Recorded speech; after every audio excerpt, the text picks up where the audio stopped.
এটার যে আজকে মাস্টার প্ল্যানের যে নেতৃত্ব দিয়েছে উনি মির্জা আব্বাসের ভাগিনা আদিত্য। কিল, ঘুষি, লাঠি, ইট দিয়ে তারা আঘাত শুরু করলেন। আমি তারেক রহমানকে অনুরোধ করব মির্জা আব্বাসকে দলীয় শৃঙ্খলার ব্যত্যয়ের অভিযোগে বিএনপি থেকে বহিষ্কার করার জন্য।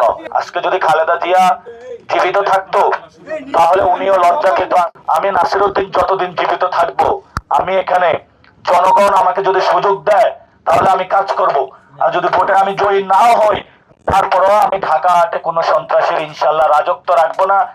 আমাদের 11টা 10-এ হাবিবুল্লাহ বাহারের পিঠা উৎসবে অংশগ্রহণের জন্য হাবিবুল্লাহ বাহারের কর্তৃপক্ষ আমাদেরকে একটি ইনভাইটেশন দিয়েছিল। আমি 12টার দিকে এবং তারা মির্জা হলো 2টার দিকে দিয়েছিল ইনভাইটেশন।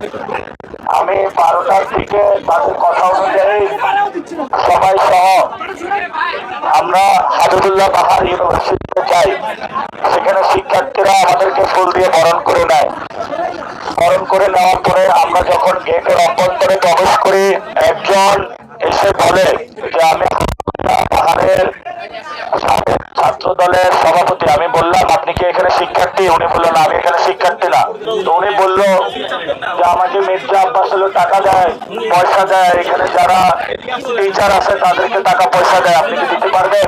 আমি বললাম না, আমি পারবো না, কারণ আমার কাছে কোনো দুর্নীতির টাকা নেই, আমার কাছে কোনো সন্ত্রাসী কার্যক্রমের টাকা নেই। পরবর্তীতে তারা আমাদের উপরে আঘাত শুরু করে। আমি সবাইকে নির্দেশনা দেই যে আপনারা সবাই ধৈর্য ধারণ করেন। আমরা একটি বাংলাদেশের গণতান্ত্রিক পরিবেশের জন্য, গণতন্ত্রকে বাংলাদেশে এস্টাবলিশ করার জন্য এসেছি। আমরা আমাদেরকে অনেকে মারবে, হামলা করবে, আমরা শান্তিপূর্ণ ভাবে ইলেকশনের যে 12 তারিখ ঘোষণার ডেট রয়েছে সেই পর্যন্ত যাব। পরবর্তীতে আরো অনেকজন একসাথে এসে সন্ত্রাসী কায়দায় আমাদের উপর হামলা শুরু করে। আমি সেখানে সবার সামনে দাঁড়িয়ে বলি আপনারা সবাই শান্ত থাকুন। এর মধ্যে কলেজের যারা সাধারণ শিক্ষার্থী তারা আতঙ্কিত হয়ে পড়ে এবং এরপরে আমাদেরকে ইট পাটকেল নিক্ষেপ শুরু হয়। এরপরে তারা ডিম নিক্ষেপ শুরু করে। তখন প্রশাসনের পুলিশ বাহিনী আসে। প্রশাসনের পুলিশ বাহিনী যখন এখানে আমাদেরকে জানালো যে আমরা আপনাদের প্রোটেকশনের জন্য এসেছি, কিন্তু পুলিশের সামনেই আমাদের যারা ভাইরা রয়েছে ভাইদের উপরে তারা উপর্যুপরি হামলা করা শুরু করলো। কিল, ঘুষি, লাঠি, ইট দিয়ে তারা আঘাত শুরু করলো এবং সবার উপরে হলো ডিম নিক্ষেপ শুরু করলো। এবং আজকে একটা কলেজে গিয়েছিলাম, সেখানেও টিচারদের সাথে কথা হয়েছে। আমরা বলেছিলাম এই ভোট পবিত্র আমানত আপনাদের রক্ষা করতে হবে। কিন্তু যখন হাবিবুল্লাহ বাহারে গিয়েছিলাম, আমরা আগে শুনেছিলাম হাবিবুল্লাহ প্রিন্সিপাল যিনি আওয়ামী লীগের আমলে নিয়োগকৃত এবং সেখানে প্রশ্ন বাণিজ্য হয়ে থাকে, সন্ত্রাসী কার্যক্রম অনেক আগ থেকেই চলে এবং সেই গভর্নিং বোর্ডে হলো মির্জা আব্বাস সাহেব বসিয়েছেন। তো আমি আজকে পুরো বাংলাদেশের কাছে এই যে আমাদের উপর সন্ত্রাসী হামলা হলো, ছাত্র দলের যারা হামলা করলো, সন্ত্রাসী হামলা আমাদের উপরে, মির্জা আব্বাসের যে বাহিনী, আমি পুরো বাংলাদেশের কাছে বিচার দিলাম এবং 12 তারিখে আপনারা ভোটের মাধ্যমে এইসব সন্ত্রাসী যে হামলা এবং সন্ত্রাসীরা যেভাবে বাংলাদেশে প্রত্যেক জায়গায় হামলা করে বেড়াচ্ছে এটার বিচার করবেন। 1 নম্বর। 2 নম্বর, জনাব তারেক রহমানের সিদ্ধান্ত নিতে হবে উনার দলে কি উনি সন্ত্রাসীদের পুষবেন, লাড়বেন নাকি তাদেরকে বহিষ্কার করবেন।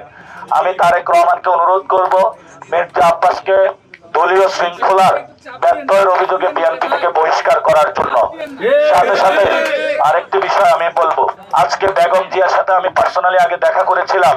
উনি আমাদেরকে দোয়া দিয়েছিলেন। উনি একটি কথা বলেছিলেন, তোমরা আছো, আমি তো বাংলাদেশটা হয়তো দেখে যেতে পারবো না, আমি অসুস্থ, তোমরা বাংলাদেশটা ঠিক রাখিও। উনি আমাদেরকে এই কথাটা বলেছিলেন। আজকে যদি খালেদা জিয়া জীবিত থাকতো তাহলে উনিও লজ্জা পেত আজকে বিএনপি এবং ছাত্র দলের এই ধরনের সন্ত্রাসী কর্মকাণ্ডে। আমি আপনাদের কাছে আমি কিছু বলবো না। আমি ঢাকা ৮ আসনের ভাই এবং বোন এবং বাংলাদেশের সকল মানুষের কাছে বিচারটা রেখে গেলাম। মির্জা আব্বাসের যে সন্ত্রাসী বাহিনী এবং উনি যে সন্ত্রাস করে, গ্যাংস্টারবাজি করে, এটা আজকে উনি প্রমাণ করলে বাংলাদেশের সামনে বিএনপি প্রশাসন এবং বাংলাদেশের মানুষের হাতে আমি বিচারের ভার ছেড়ে দিলাম। আমি নাসিরউদ্দিন যতদিন জীবিত থাকবো, আমি এখানে জনগণ আমাকে যদি সুযোগ দেয় তাহলে আমি কাজ করব। আর যদি ভোটে আমি জয়ী নাও হই তারপরেও আমি ঢাকা ৮-এ কোনো সন্ত্রাসীর ইনশাল্লাহ রাজত্ব রাখবো না। এটা বাংলাদেশের সামনে আমার কমিটমেন্ট। আমি সন্ত্রাস, চাঁদাবাজ, দুর্নীতির বিরুদ্ধে ইনশাল্লাহ লড়ে যাব। এবং আজকে এখানে আমাদের ঢাকা ৮ আসনের আসন পল্টন থানার আমির জামায়াতে ইসলামের শাহিন আহমেদ খান, ওনাকেও অনেক আঘাত করেছে।